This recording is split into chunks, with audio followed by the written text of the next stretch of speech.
I'd like to thank the members of the Academy for honoring my fellow nominees and myself. This means a lot to me, since it comes from a role in which I was directed by my father. Hard moments are, they have to be hard. If they weren't hard, it wouldn't be any good. Anjelica Huston stayed quiet for decades about her 17-year relationship with Jack Nicholson. Everyone knew he cheated, but no one knew the real story. In 2025, at 74, she finally broke her silence. She revealed the shocking truth about why she stayed despite everything. The affairs, the violence, the secret pregnancies, and the moment she beat him with her fists until he cowered. But her biggest confession wasn't about his betrayals. It was about a secret she kept hidden for 6 years that changed everything. Anjelica Huston was born on July 8, 1951, in Los Angeles, at the Cedars of Lebanon Hospital. But even her birth came with drama. Her father, the famous director John Huston, was thousands of miles away in Uganda filming The African Queen. He had to be reached by telegram at a local post office just to be told his daughter had arrived. Her mother, Enrica Soma, was a gifted ballerina. And Anjelica came into a family that looked magical from the outside, but it was a strange kind of home. Anjelica didn't go to school like most children. She and her brother Tony were tutored at home. They grew up in silence, surrounded by fields and animals, cut off from other kids. Their father was barely there, and their mother was often left alone to manage things. As the years passed, more family members appeared, including an adopted brother named Pablo and a half-sister called Allegra, who everyone nicknamed Legs. Then came another half-brother, Danny. One of her uncles was the actor Walter Huston, and she would one day become the aunt of actor Jack Huston. But even with all these people, Anjelica often felt like no one was really there. Then, everything shattered on January 29, 1969. Enrica was just 39 when she died in a violent car crash near Dijon, France. The car veered off the road and into a ditch. Anjelica, who was 17 at the time, felt the earth shift under her feet. Losing her mother that way didn't just bring sadness, it brought rage, abandonment, and confusion. She wasn't a child anymore, but not yet grown. And now, the one person who had always stayed had vanished. Soon after, she moved from Ireland to London with her father. But nothing about that move felt like a fresh start. It only deepened the emptiness. In London during the late 1960s, Anjelica tried to find herself, but it wasn't easy. She dropped out of school at 16. Kids had bullied her for her height. She stood almost 6 feet tall, and her dyslexia made reading feel like torture. They called her names. She started sneaking into smoky clubs where bands like the Yardbirds played. Her rebellion was quiet but firm. Then, at 18, in 1969, she landed her first big modeling job with Vogue. It was a photo shoot in the wind-swept Irish bogs with photographer Richard Avedon. She looked wild and ethereal, like someone from another world. But behind the camera, she was still hurting. She later admitted to treating her co-model harshly, making him fetch water lilies from cold marshes. The pain of losing her mother still lived just beneath her skin. In 1968, a year before that shoot, she had signed with the powerful Eileen Ford agency in New York. At just 17, she was stepping into a world that looked glamorous, but often wasn't. There were creepy photographers, invasive stares, and a constant pressure to look perfect. The lights were bright, but the shadows were darker. Her body was praised and picked apart in equal measure. Inspired by models like Jean Shrimpton and Twiggy, she posed with confidence, but she never felt fully seen. She wasn't just John Huston's daughter, she wanted to be more than a name. At 19, she walked the runways in Paris, Paris Fashion Week in 1970 should have been a triumph. She wore couture for Halston, stood tall under the lights, and smiled for the cameras. But inside, she felt small. The industry wanted thin. It wanted perfect. She tried cocaine. She tried LSD. One night, she wandered the Paris streets in a paranoid haze, unsure where she was or who she'd become. The parties were wild. The money was real. She sometimes earned $1,000 a shoot. But the cost was emotional. This wasn't the life she wanted, not fully. So in 1972, she walked away from the runways and turned toward acting. She enrolled in classes with Peggy Fury in New York and started from scratch. At 21, she wasn't taken seriously. People saw her last name and assumed she hadn't earned her place. Her first film, A Walk with Love and Death, was directed by her father. She was only 18 during filming, and their relationship cracked under the weight of it. He lost patience with her. She couldn't remember her lines. Critics didn't hold back, and neither did her father. He favored her brother, Tony, something he would later admit on his deathbed in 1987. That truth, told so late, only deepened old wounds. She had known since 1963, when John had called her and Tony to Rome during filming of the Bible, that there was another half-brother named Danny. That memory stayed sharp for years. It was just one more sign of how love in their family always seemed divided. In 1975, she appeared in The Man Who Would Be King. It was a grand film with a huge budget, $8 million at the time, around $45 million today, and scenes shot in the harsh Atlas Mountains of Morocco. But she had just 2 minutes of screen time. On set, Sean Connery fought with John Huston. Storms delayed filming, and Anjelica felt invisible. Michael Caine once told her that her accent made no sense. She cried every night. Even though the film earned 4 Oscar nominations in 1976, it left her feeling like acting wasn't worth the pain. In 1976, she took a lead role in Swashbuckler. The production was chaotic. One actor, Robert Shaw, was sliced by a sword and needed stitches. The film, shot in Mexico with a $5 million budget, only made $2 million back. Critics were harsh. She was labeled again as a product of nepotism. Inside, she felt like quitting. Outside, she smiled for cameras. Then came 1977. That year, she found herself at Jack Nicholson's house during a nightmare moment in Hollywood history. Director Roman Polanski was there, supposedly for a photo shoot, with a young girl named Samantha Geimer. But that night, Polanski drugged and assaulted her. Anjelica showed up later and saw nothing obvious, but she later wrote that something had felt wrong. She testified in court and carried the weight of it with her. Polanski fled the country in early 1978, just weeks before he could be sentenced. Anjelica said the whole ordeal broke something in her. In 1976, she also appeared in The Last Tycoon, a film based on F. Scott Fitzgerald's novel. It should have been a major moment. But behind the scenes, things unraveled. She clashed with Robert De Niro. He demanded rewrites, and they fought. She walked off set and didn't return for 2 days. The director, Elia Kazan, had a heart attack during filming, causing delays. The movie flopped. It made $1.8 million on a $7 million budget. She thought about quitting again, and in 1981, she took a small part in The Postman Always Rings Twice, acting alongside Jack Nicholson and Jessica Lange. This time, the camera caught something magnetic, but off-camera, things were falling apart. Nicholson had cheated again, this time with Lange. Anjelica had been with him since 1973. That betrayal was too much. In 1980, he confessed to getting another woman pregnant. She hit him hard.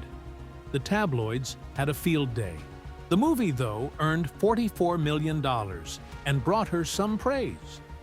In 1985, Anjelica Huston played a cold and cunning hitwoman named Miros Pritzi in Pritzi's Honor, a dark comedy directed by her own father, John Huston. Her performance was sharp and dangerous, with just the right mix of humor and menace. On March 24, 1986, at the 58th Academy Awards, she won the Oscar for Best Supporting Actress. It was a huge moment, not just for her, but for her entire family. Her grandfather, Walter Huston, had won an Oscar in 1949, and so had her father, making her the third in line to hold that golden statue. But what most people didn't see was what happened behind the scenes. During filming, her father, already very ill and hooked up to an oxygen tank, pushed her hard. He made her redo a violent kiss scene with Jack Nicholson 20 times in one day and called her performance lousy in front of the crew. She later said it felt like emotional torture. Their father-daughter bond had always been fragile, and that movie brought up old wounds. Even after her Oscar win, she carried the pain with her. 2 years later, in 1987, Anjelica worked with her father again on what would become his final film, The Dead. By then, his health had gotten worse. He was stuck in a wheelchair and had to direct some scenes from his bed using an intercom. Filming took place from January to April, and he passed away on August 28th that same year. Anjelica gave a quiet, heartbreaking monologue in the film as a woman remembering a lost love. Critics said it was one of her most moving performances, but the shoot itself was a struggle. Her father collapsed more than once. She was sick too, battling Epstein-Barr virus, but they both kept going. The movie earned 2 Oscar nominations. For her, it was more than a role. It was goodbye. In 1986, while filming Gardens of Stone, another shock hit. During a battle scene meant to look like the Vietnam War, a prop explosion went wrong. A crew member named David Ball was seriously injured, suffering burns and shrapnel wounds.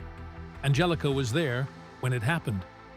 She later said it shook her trust in the safety of film sets. OSHA fined the studio for violations. The film came out in May 1987, but the accident haunted everyone who worked on it. Then came Crimes and Misdemeanors in 1989.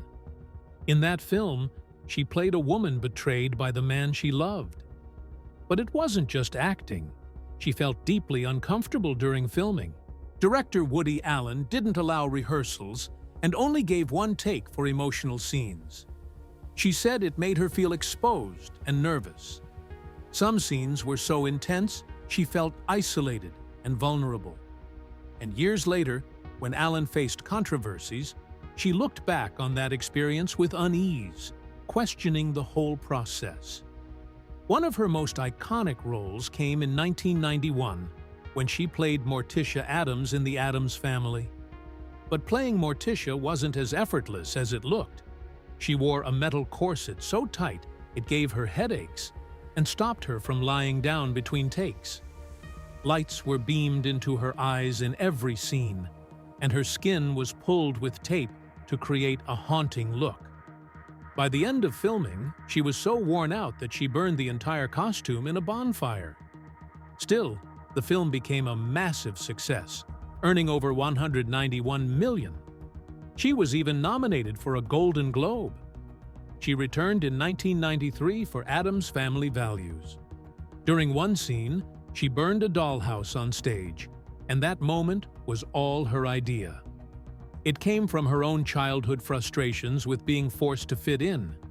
Behind the scenes, filming paused when her co-star, Raul Julia, became seriously ill with stomach cancer.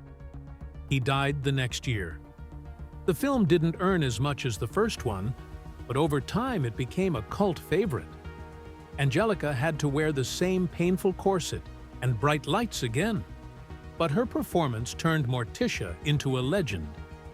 In The Witches, released in 1990, she transformed into the Grand High Witch. That transformation took up to 7 hours a day in makeup, with another 6 hours to take it off. She wore prosthetics, claws, a fake hump, and a long snout.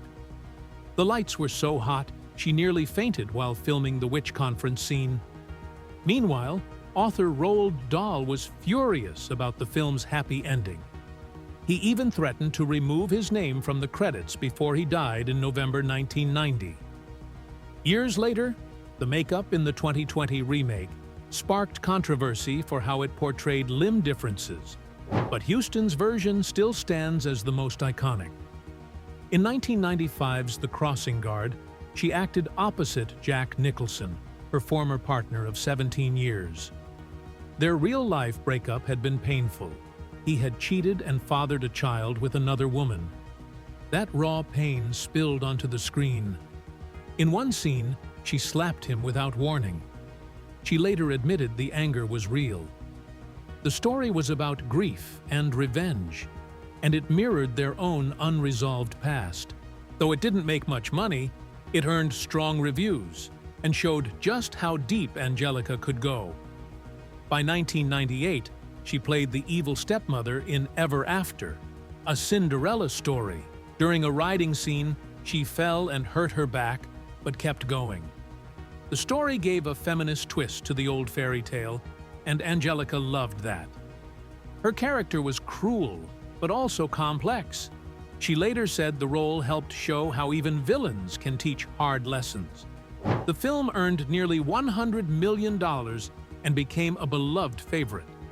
In 1999, she stepped behind the camera to direct and star in Agnes Brown, playing a widow in 1967 Dublin, raising 7 kids alone. It was personal. Her own grandfather was Irish, and the film reflected struggles she understood. But despite warm reviews, it only made $1.2 million. Hollywood didn't promote it. In interviews, she spoke out against the bias women directors faced. She revealed how male executives doubted her. And that year, only 7% of major films were directed by women. The story of Agnes was also her own, filled with loss, courage, and being overlooked. In 2008, she voiced Queen Clarion in Disney's Tinker Bell. She recorded her lines alone in a studio for long hours and based the character's grace on her own mother, a ballerina who died in a car crash when Anjelica was just 17. That connection made her voice work deeply emotional. She stayed with the series through 6 films until 2014. It was a surprising shift in her career, and it earned her a steady new audience. In 2004's Iron-Jawed Angels, she played suffragette leader Carrie Chapman Catt. The outdoor shoots in freezing weather were so extreme that Anjelica caught pneumonia and was hospitalized. Still, she pushed through. The film showed women being force-fed during hunger strikes and drew millions of viewers. She later donated her $750,000 fee to women's rights groups. In 2006, she appeared in 5 episodes of Huff, playing a tough therapist who also struggled with her own issues. She did a bold nude scene at 55 years old without a body double. Many were shocked, but she said it was important to fight back against Hollywood's ageism. Ratings jumped for that episode, and critics praised her bravery. She also directed the 2005 TV movie Riding the Bus with My Sister, but clashed with producers who watered down the story. She later refused to promote the final version, saying it no longer felt real. Despite that, the film drew 15 million viewers on its premiere night, but she vowed never to work on another network TV project again. In 2012, she played Eileen Rand in NBC's Smash, a behind-the-scenes drama about Broadway. She brought real-life fire to the role, even improvising tantrums based on old theater memories. But the show's ratings fell, and it was canceled after 2 seasons. She said it was a harsh lesson in how brutal TV could be. Then, in 2019, at 68 years old, she took on a surprising role in John Wick, Chapter 3. She trained for 6 weeks to perform fight scenes, even slapping Keanu Reeves 17 times in a single take. What no one knew at the time was that she was quietly battling throat cancer. She had a tumor and underwent 12 radiation sessions, losing 15 pounds during filming. At one point, she fractured her wrist during a stunt, but kept going. In a later interview, she said the role felt like a fight for her life. Finally, in 2022, she narrated The Andy Warhol Diaries on Netflix. She spoke the words of Warhol himself, sharing memories from the wild 1980s art scene. She described parties filled with drugs and moments where careers almost ended. She even admitted experimenting herself and said doing the documentary helped her face that part of her life. The show became a hit, and critics said her voice brought the pages to life with honesty and pain. Anjelica Huston was just 17 when her life changed. In 1969, she met a photographer named Bob Richardson during a Harper's Bazaar shoot for her film A Walk with Love and Death. He was 41, more than twice her age. The moment they got close, everything became chaotic. Bob was battling bipolar disorder and schizophrenia. His moods would swing without warning. He could be deeply loving one moment and terrifying the next. He once threw a bottle at her head during a trip to Mexico. She was so broken by it all that on the fourth day of one of his outbursts, she locked herself in a bathroom at the Chelsea Hotel and slit her wrists. Blood covered the floor. She screamed out, "Will this make you love me?" She had to be rushed to the hospital for stitches. That trip to Mexico also ended with both of them almost being arrested for public indecency on a beach. The relationship kept twisting like a knife until it finally snapped in March 1973. That day, she returned from a fishing trip with her father, the famous director John Huston. She looked Bob in the eye and told him, "If you were the last person alive, I wouldn't shake your hand." In return, Bob destroyed all of her belongings. The relationship gave the world unforgettable photographs, but it stole her youth. During that same time, in 1972, Anjelica got involved with actor Ryan O'Neal. That relationship also exploded. At a fancy party in Beverly Hills, Ryan suddenly turned violent. In front of guests, he grabbed her by the hair and smashed his forehead into hers. She stumbled away in pain and hid in the bathroom, but he followed and beat her head with open hands until he simply walked out. Some say she hit him back with a champagne bottle before it ended. He once even threatened her sister Allegra and openly snorted cocaine. She ended it that very night. But the pain from that night stayed with her forever. Soon after, she returned to someone more familiar, Jack Nicholson. By then, her world was already in pieces. In 1969, her mother, ballerina Enrica Soma, died in a car accident at just 39. Anjelica was shattered. She said it felt like her heart turned to ash. She tried therapy. She kept a journal. But nothing could replace her mother. Even flowers from friends like photographer Dick Avedon made her feel more furious than comforted. She admitted the wrist-slitting incident with Bob Richardson wasn't just about him. It was the weight of her grief. Her mother had lost her own mother at 4. Now the pain was repeating. In the years that followed, Anjelica turned to acting and drugs, trying to stay afloat. By 1973, after the breakup with Bob and her short, violent time with Ryan, she began rebuilding piece by piece. Everything shifted again on April 22, 1973. That night, Jack Nicholson invited her to his birthday party. She was 21. He was 36. They danced for hours. That night, she didn't go home. The next morning, he gifted her a Mercedes convertible. But the fairy tale cracked quickly. He canceled a date soon after, saying he had something else to do. That something turned out to be a secret meeting with his ex-girlfriend Michelle Phillips from the Mamas and the Papas. That kind of betrayal became a pattern. Nicholson was charming, but he didn't hide his affairs. In 1973, during a break in their relationship, Anjelica left him briefly to be with Ryan O'Neal. But after the violence, she came back to Jack in 1975. By 1977, they moved in together on Mulholland Drive. But Jack had already slept with so many women: waitresses, models, actresses. She found women's clothes in his home more than once. He fathered other children. One day in 1982, a young Gwyneth Paltrow whispered that Nicholson scared her. Anjelica replied, "With good reason. He scares me too." By the time Christmas of 1980 came around, the cracks were deep. That day, Nicholson gave her a diamond and pearl bracelet. It once belonged to Ava Gardner and was a gift from Frank Sinatra. But this wasn't a sweet surprise. It was a cover-up. She had just found out about an affair he had with a Danish model while she was away reshooting The Postman Always Rings Twice. The bracelet, worth around $50,000 today, felt like a trap. They fought about it. She called him out on betting 15 women that year alone. She kept the bracelet, but the meaning of it never faded. In 1985, she won an Oscar for Prezi's honor, acting alongside Nicholson. But even success couldn't fix what was broken.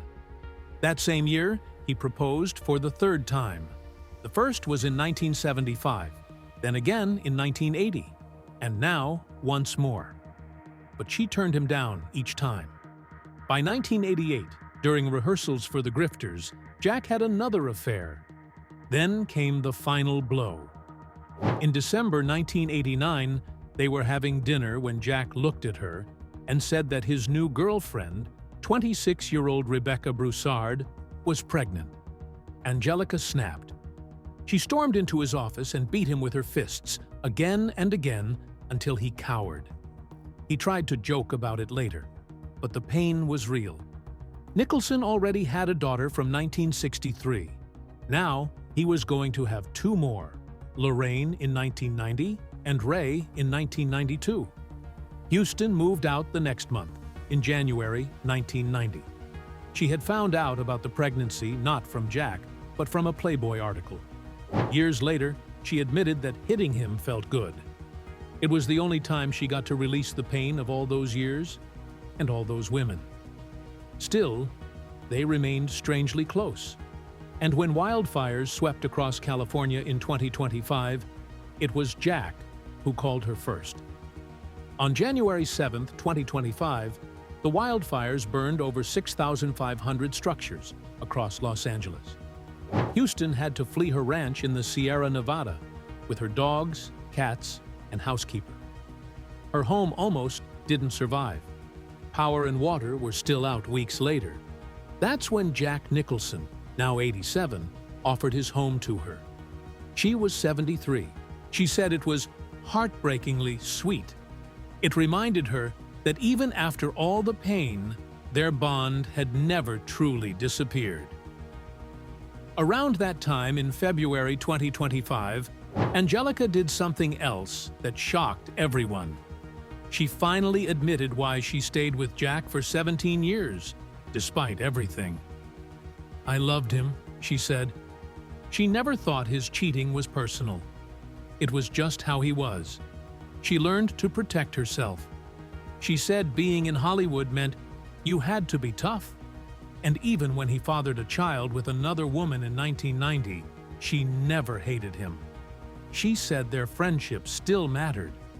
She never sued him for money, even though his many affairs reportedly cost him over $10 million in settlements. Instead, she used her heartbreak to create powerful roles. Then, in April 2025, another secret came out. Anjelica revealed that she had been diagnosed with cancer back in 2019, just before John Wick. Chapter 3. Parabellum was released. She kept it hidden for 6 years. Now 73 and 4 years cancer-free, she said the illness made her see life differently. She didn't say what kind of cancer it was, but she shared how it made her laugh more and stress less. Her doctors had saved her life. She said she was proud to survive. And finally, she was learning to live fully, just like the roses she planted in her garden.